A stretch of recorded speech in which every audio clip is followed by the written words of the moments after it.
Hay lugares en el mundo donde la historia dejó ruinas, columnas partidas, muros desgastados, piedras antiguas que ya no hablan.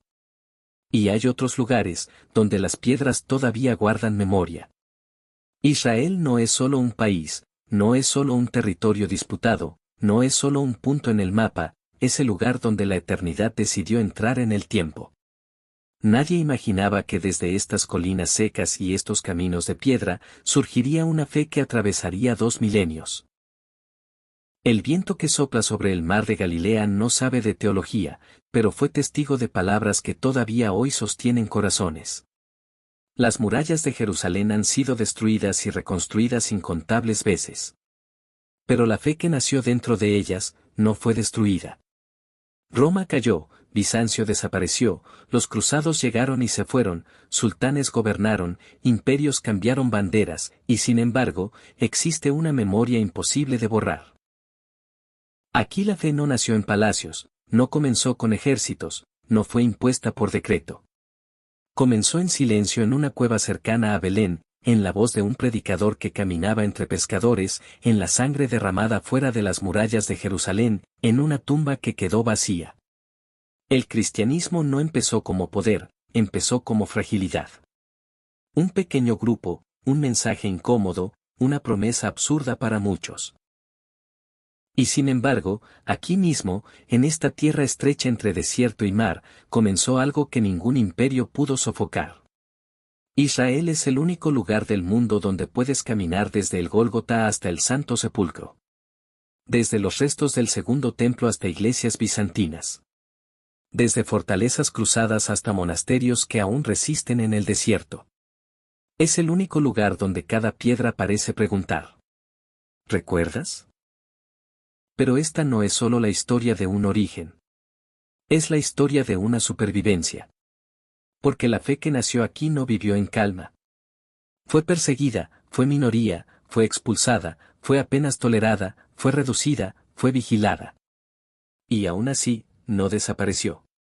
Durante la era bizantina, esta tierra se cubrió de basílicas. Durante la dominación islámica, los cristianos permanecieron como custodios silenciosos. Durante las cruzadas, la fe intentó defender lo que consideraba sagrado. Bajo el Imperio Otomano, sobrevivió como minoría frágil. En la modernidad, encontró nuevas tensiones y nuevas pruebas. Y hoy, en el Estado moderno de Israel, donde los cristianos representan una pequeña fracción de la población, las campanas siguen sonando, los peregrinos siguen llegando, y las velas siguen encendiéndose dentro de la iglesia del Santo Sepulcro. 2000 años. 2000 años de invasiones, reconstrucciones, incendios, acuerdos, disputas y oración.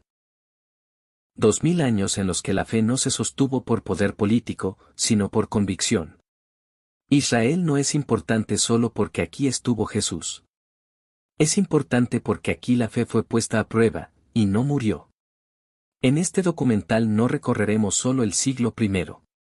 Recorreremos la Jerusalén romana, la Jerusalén bizantina, la Jerusalén cruzada, la Jerusalén otomana y la Jerusalén moderna.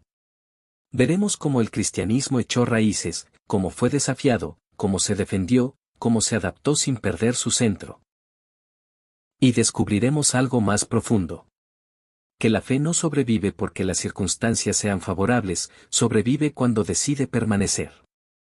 Si alguna vez te preguntaste cómo pudo el cristianismo atravesar 2 milenios, la respuesta comienza aquí.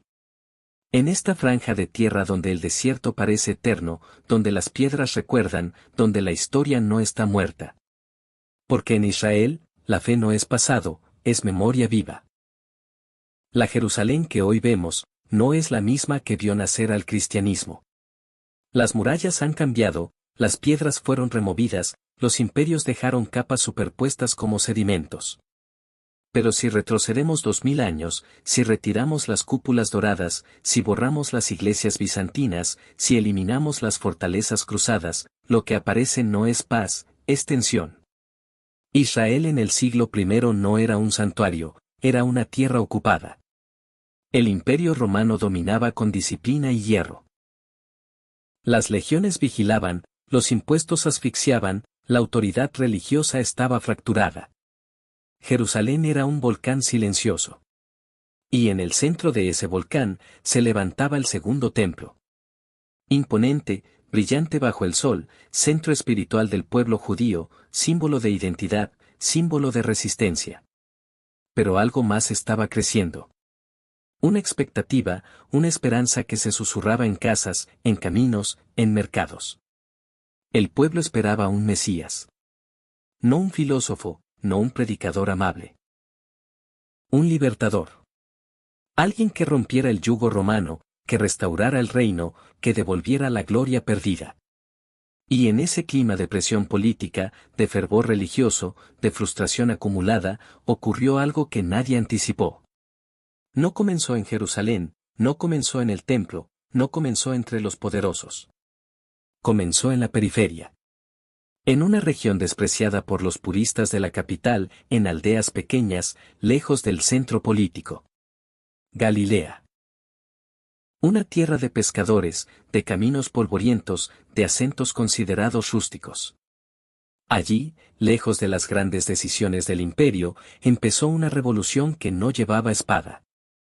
Pero antes de que el mensaje fuera proclamado, antes de que multitudes lo siguieran, antes de que Roma sintiera siquiera una amenaza, hubo silencio, hubo anonimato, hubo 30 años de vida oculta. Y esa es la primera paradoja del cristianismo en Israel. La fe que cambiaría el mundo no comenzó con ruido, comenzó con paciencia. Para entender cómo el cristianismo sobrevivió 2000 años en esta tierra, primero debemos entender el mundo en el que nació.